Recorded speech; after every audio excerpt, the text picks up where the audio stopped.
Que faire face à une situation d'urgence lorsqu'il y a un accident de la route ou domestique et qu'il y a une ou des victimes, ou encore lorsqu'on est devant une personne victime d'un malaise? C'est d'abord le secours, et prévenir, l'assister avant que les secouristes ne viennent. Vous devez d'abord bien examiner le malade. Quand je dis examiner le malade, vous n'êtes pas médecin pour savoir exactement comment on examine un malade. Mais ce qui est plus important dans tout ça, c'est de voir d'abord est-ce que cette personne-là est en train de respirer et quelle est la cause exactement du malaise. Est-ce qu'il est tombé? Est-ce que c'est quelque chose c'est quelqu'un qui l'a poussé?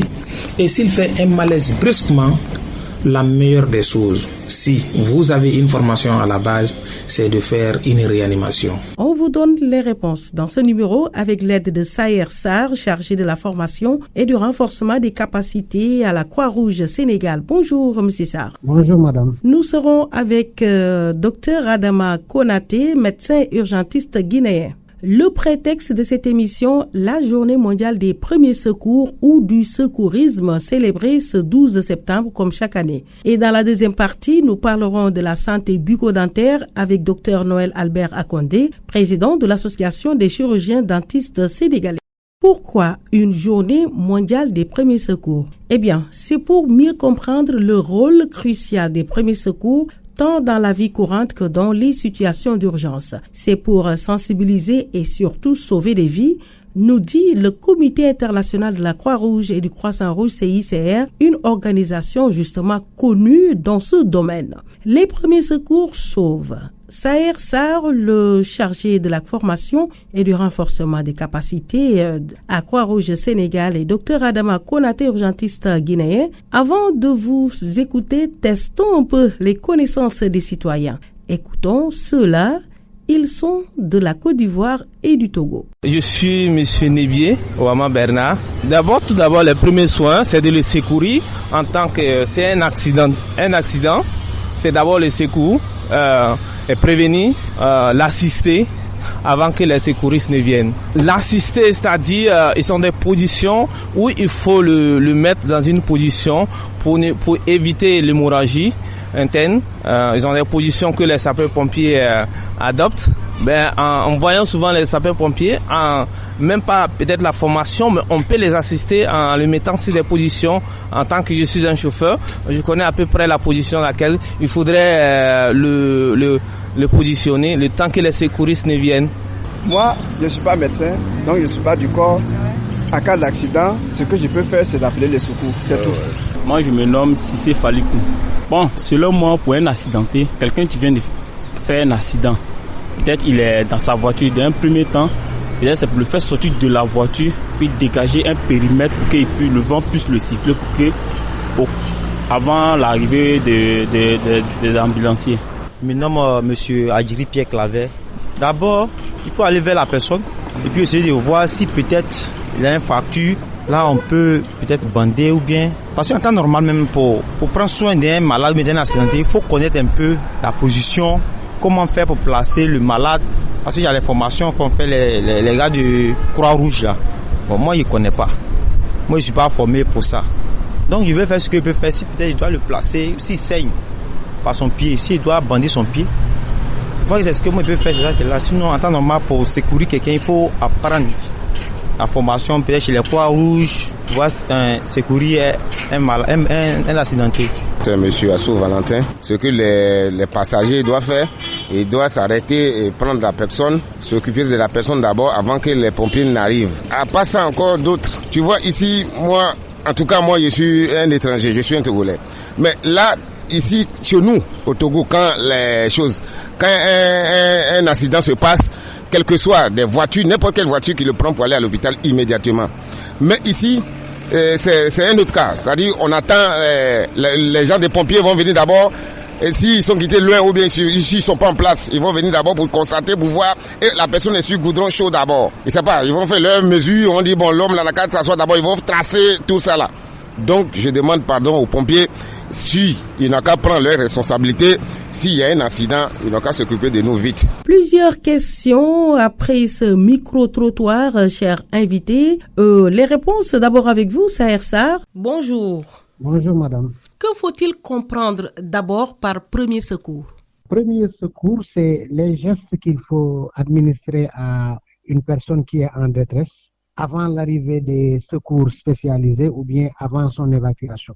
Parce que la victime a besoin d'avoir les gestes qui sauvent avant son évacuation ou bien avant l'arrivée des secours. Donc c'est ça ce qu'on appelle premier secours. Quelle est la première chose à faire pour une personne comme moi, une personne lambda, une personne ordinaire, quand elle est en face d'une situation d'urgence, un accident par exemple de la route ou domestique, quelqu'un qui fait un malaise et toute autre situation d'urgence? Face à une situation d'urgence, le secouriste doit d'abord faire la prévention. Donc il doit protéger. Donc pourquoi il protège? C'est pour éviter un autre accident ou bien pour éviter l'aggravation de l'accident qui s'est déjà produit. Donc la première chose à faire, c'est la protection d'abord. Maintenant, après la protection... Protéger la victime et les lieux. Il faut protéger la victime, il faut se protéger soi-même, il faut protéger les témoins qui sont autour de la victime. Parce que toutes ces personnes-là peuvent ne pas être attentives par rapport à un suraccident ou bien par rapport à une aggravation. Donc toutes ces personnes-là, il faut vraiment les protéger. Contre le suraccident ou bien contre l'aggravation de l'accident qui s'est déjà produit. Ça, c'est la première étape. Après la protection, il faut alerter les secours. D'accord, on peut donner les premiers soins, mais quand même, on a également besoin d'avoir les secours publics ou bien d'avoir une ambulance pour faire l'évacuation. Donc, aussitôt après avoir protégé, il faut rapidement alerter ou faire alerter les secours. En troisième lieu, il faut maintenant s'occuper de la victime. Et pour s'occuper de la victime, il faut l'examiner, il faut savoir ce qui se passe. Maintenant, en fonction de ce qu'on va trouver, en fonction de ce que le bilan de la victime va nous donner, nous allons maintenant administrer les gestes qui sauvent. Donc, pour me résumer, le comportement du secouriste doit se résumer à la protection d'abord, à l'alerte et après à l'examen de la victime avant d'apporter les premiers soins. Et donc, ce sont la première attitude à tenir quand on est face à une situation d'urgence. C'est la première attitude à tenir. Donc, la première attitude, c'est éviter que l'accident ne s'aggrave, c'est éviter qu'il n'y ait un autre accident. Quelles sont les erreurs à ne surtout pas commettre pour ne pas aggraver la situation de la personne, du blessé? Parce qu'il faut le dire que les premiers secours aussi, c'est pour aider la personne à survivre. Voilà, tu as parfaitement raison. Ce qu'il ne faut pas faire, c'est de tenter d'abord un déplacement inutile. Quand la vie de la victime n'est pas en danger, on ne vous demande pas de tenter un déplacement. Donc ça, vraiment, c'est une erreur à ne pas commettre. Une deuxième erreur à ne pas connaître, c'est d'avoir un préjugé. Donc il faut véritablement examiner la victime avant de proposer un geste. Et ce geste-là qu'on doit proposer, ça doit être un geste qui est efficace. Parce qu'en matière de premier secours, tu peux poser un geste. Ce geste, s'il n'est pas efficace, il peut aggraver l'état de la victime. Il faut vraiment poser les bons gestes aux bons endroits. Donc voilà ce qu'on attend d'un secouriste, vraiment. Il ne faut pas vraiment se précipiter. Il faut toujours garder son sang-froid. Justement, quels sont les bons gestes? Les bons gestes, par exemple, pour une victime qui saigne abondamment, il faut rapidement arrêter le saignement pour qu'elle ne se vide pas de son sang. Pour une victime qui est inconsciente, il faut rapidement libérer les voies aériennes et mettre cette victime en position latérale de sécurité. Pour quelqu'un qui ne respire pas, il faut rapidement faire la réanimation artificielle. Pour quelqu'un qui s'étouffe, il faut rapidement désobstruer les voies aériennes. Donc voilà quelques gestes qui sont vraiment de bons gestes et qui peuvent régler un problème d'urgence. Saher Sarr, nous vous revenons pour savoir qui doit apporter les premiers secours. Certainement, ce n'est pas tout le monde qui doit assister aux gens qui sont urgemment dans le besoin. Saher Sarr, nous vous revenons pour justement voir qui sont ceux-là qui doivent apporter les premiers secours. En attendant, Dr Adama Konaté, vous voulez appuyer ces premiers mots de Saher Sarr? Vous devez d'abord bien examiner le malade. Quand je dis examiner le malade, vous n'êtes pas médecin pour savoir exactement comment on examine un malade. Mais ce qui est plus important dans tout ça, c'est de voir d'abord est-ce que cette personne-là est en train de respirer et quelle est la cause exactement du malaise. Est-ce qu'il est tombé? Est-ce que c'est quelque chose, c'est quelqu'un qui l'a poussé?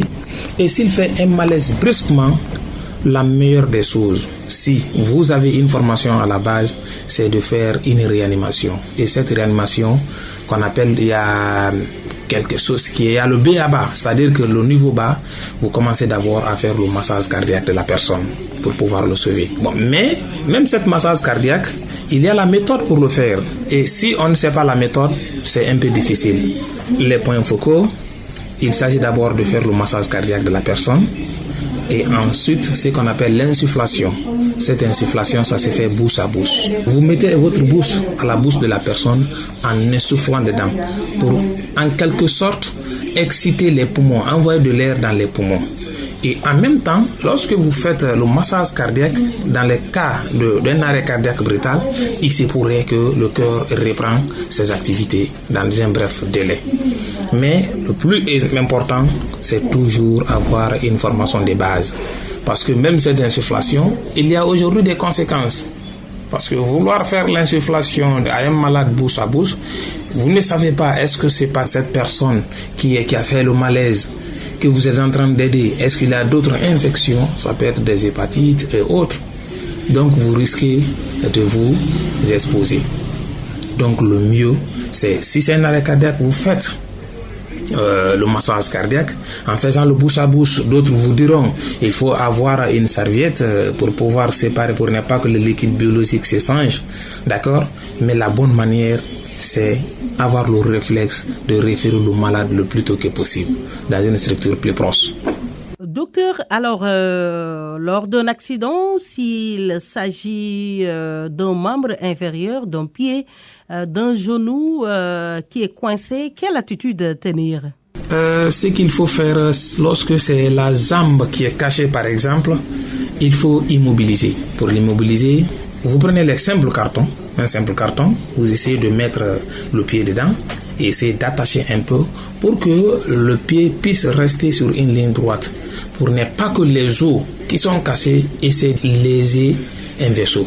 Parce que quand ça lèse un vaisseau, ça peut entraîner une hémorragie importante et qui pourra, à la longue, avant que le malade n'arrive à l'hôpital, le malade peut perdre la vie à cause de cette hémorragie. Et s'il s'agit du cou aussi, qui est très grave, qu'on appelle le traumatisme cervical, il faut toujours immobiliser, mettre le cou sur un plan droit.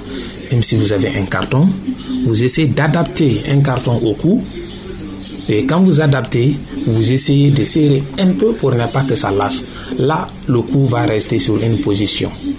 Exact, pour ne pas que le cou fasse des mouvements et aggraver encore le traumatisme. Parce que vous n'êtes pas sans savoir qu'il y a des choses qui passent, qui quittent la tête et qui descendent au dos. Et lorsque cette partie cervicale est touchée, ces mouvements peuvent entraîner des compressions ou autre chose que vous ne pourrez pas le connaître n'étant pas médecin. Docteur Adama Konaté, merci. Merci beaucoup. Sayer Sarr.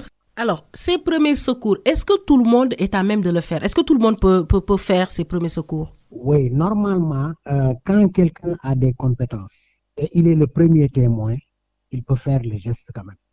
Donc, ce n'est pas seulement les secours spécialisés qui doivent faire le geste. Donc, le geste qui sauve, toute personne qui est capable de le faire et de le faire correctement, je pense qu'il peut le faire même avant l'arrivée des secours. C'est ce qui est souhaitable. Maintenant, une personne qui n'a pas les compétences, qui n'a pas une formation sur les premiers secours, il ne doit pas tenter un geste. Parce qu'il peut commettre des erreurs. Donc, c'est pourquoi, vraiment, il faut avoir la compétence, il faut avoir l'aptitude pour pouvoir donner les gestes qui sauvent. D'où l'importance aujourd'hui de la formation de masse à ces techniques de premier secours. Parce que je pense que c'est un challenge aujourd'hui. Et même la Croix-Rouge est là pour ça. Je pense que nous, notre première vocation, c'est de vulgariser les premiers secours. On avait même pour objectif d'avoir un secouriste dans chaque famille. Actuellement, on s'y attelle. Donc, on est en train vraiment de faire des formations au niveau communautaire.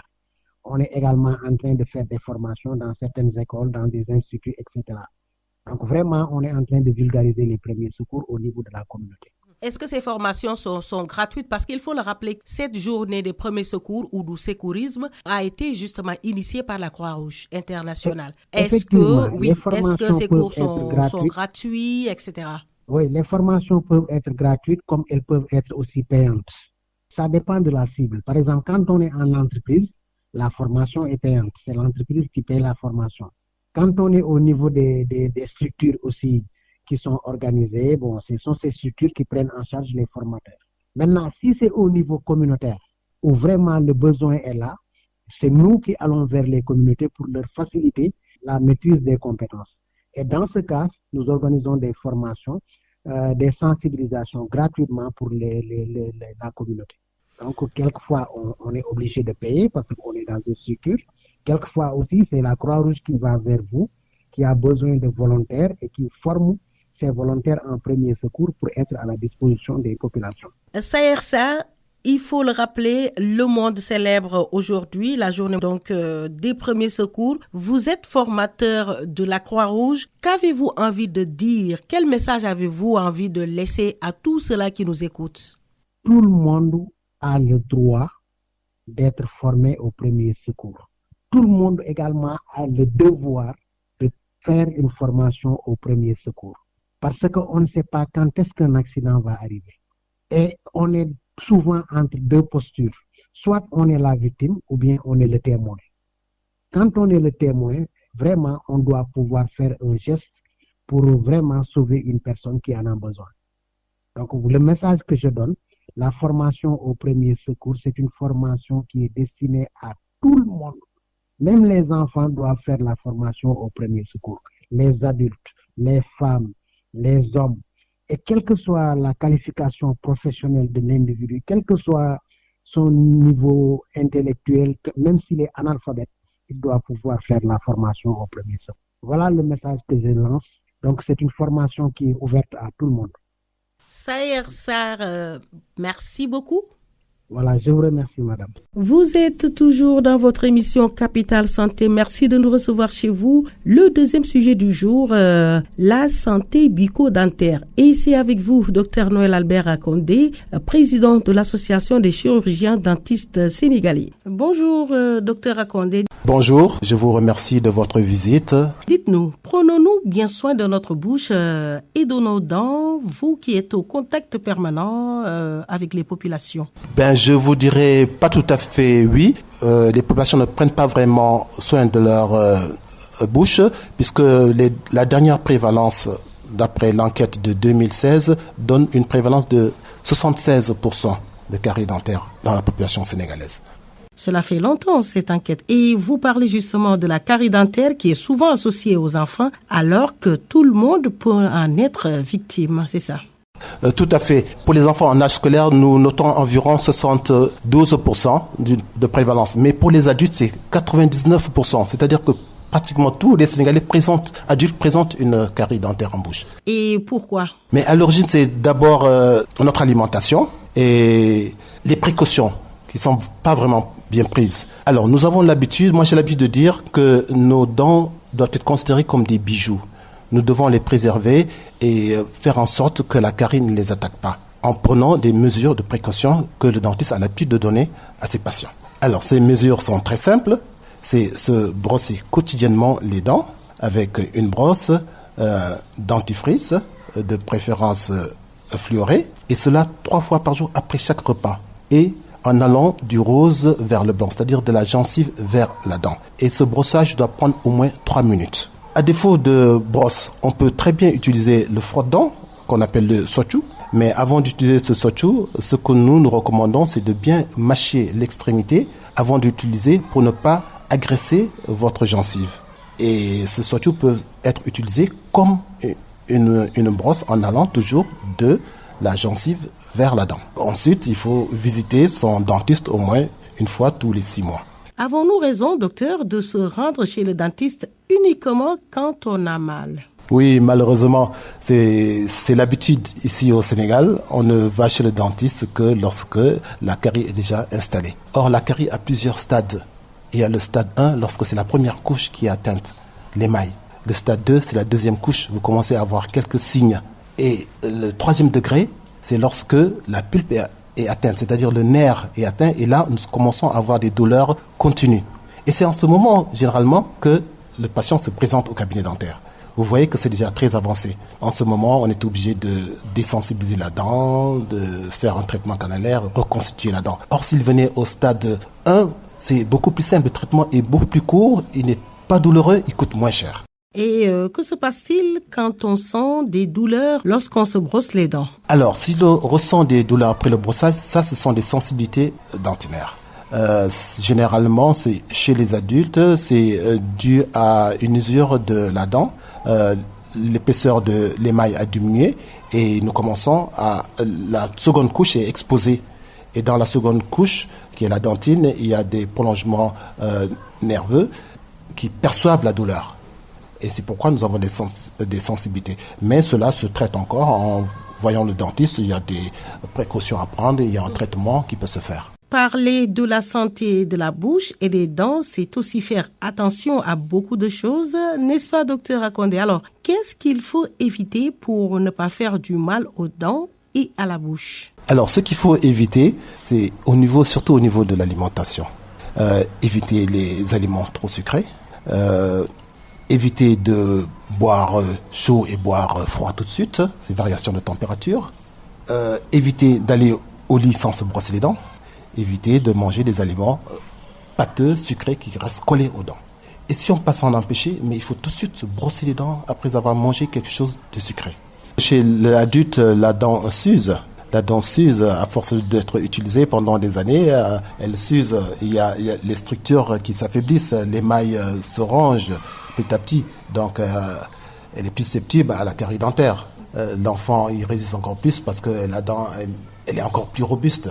Elle est beaucoup plus jeune. Quand et combien de fois, docteur, il faut faire le bilan de la bouche ou des dents, si je peux le dire ainsi? Il faut visiter son dentiste au moins une fois tous les 6 mois, même si on ne sent pas de symptômes. Il est important de visiter son dentiste. Ne serait-ce que pour faire un entretien, un détartrage. Parce que aussi, ce qu'on n'a pas dit, c'est qu'il existe aussi le tartre. On a beau se brosser les dents, il y a toujours des débris alimentaires qui restent. Et ces débris, surajoutés au calcaire qui se trouve dans notre salive et dans tout ce qu'on boit, se surajoutent pour donner une couche assez dure qu'on appelle le calcaire, qui reste collé aux dents et qui agresse aussi l'entourage de la dent, c'est-à-dire la gencive, et même au-delà le parodonte. Donc, en allant systématiquement chez votre dentiste, il va vous enlever ce tartre et prévenir contre des maladies de la gencive. Comme vous le savez certainement, dernièrement, il est question de bio, tout est bio, produits bio dans pratiquement tout. Y en a-t-il pour les dents? Est-ce qu'il y a également des astuces maison qu'on peut faire, qu'on peut utiliser pour prendre soin de la bouche et des dents? Je vous conseille pas parce qu'une fois que le tartre est établi, il n'y a que le dentiste qui puisse l'enlever avec ses instruments. On a beau, la brosse à dents ne l'enlève pas. Le sochou peut enlever lorsque c'est mou, lorsque c'est à l'état de plaque. Ça peut s'enlever, mais une fois que le tartre est constitué, alors là, c'est le dentiste qui peut l'enlever avec ses instruments. Et que dire de la poudre du charbon de bois? Certains l'utilisent, ce sont des pratiques que nous connaissons ici au Sénégal. Cette poudre de bois écrasée, utilisée avec le sochou pour frotter les dents. Ça blanchit les dents, ça enlève, comme je disais, la plaque, mais ça n'enlève pas le tartre. Docteur Akondé, merci. Merci, je vous remercie. Il est important de faire un appel à nos populations pour qu'elles respectent les mesures d'hygiène qui sont recommandées. Et ce que je veux dire aussi aux patients qui fréquentent les cabinets dentaires, avant de vous rendre dans un centre, dans un service dentaire, essayez de prendre contact avec votre dentiste pour qu'il apprécie en fonction de votre affection si vous devez venir subir des soins ou bien différer les soins. Et c'est bien la fin de Capital Santé. Grand merci à nos invités du jour. Nous parlions des premiers secours, tout ce qu'il faut savoir lorsqu'on est en face d'un cas d'urgence. Nous avons aussi parlé de la santé bucco-dentaire. Auditeurs de la WADR et des radios partenaires qui sont dans tous les pays que nous couvrons, merci.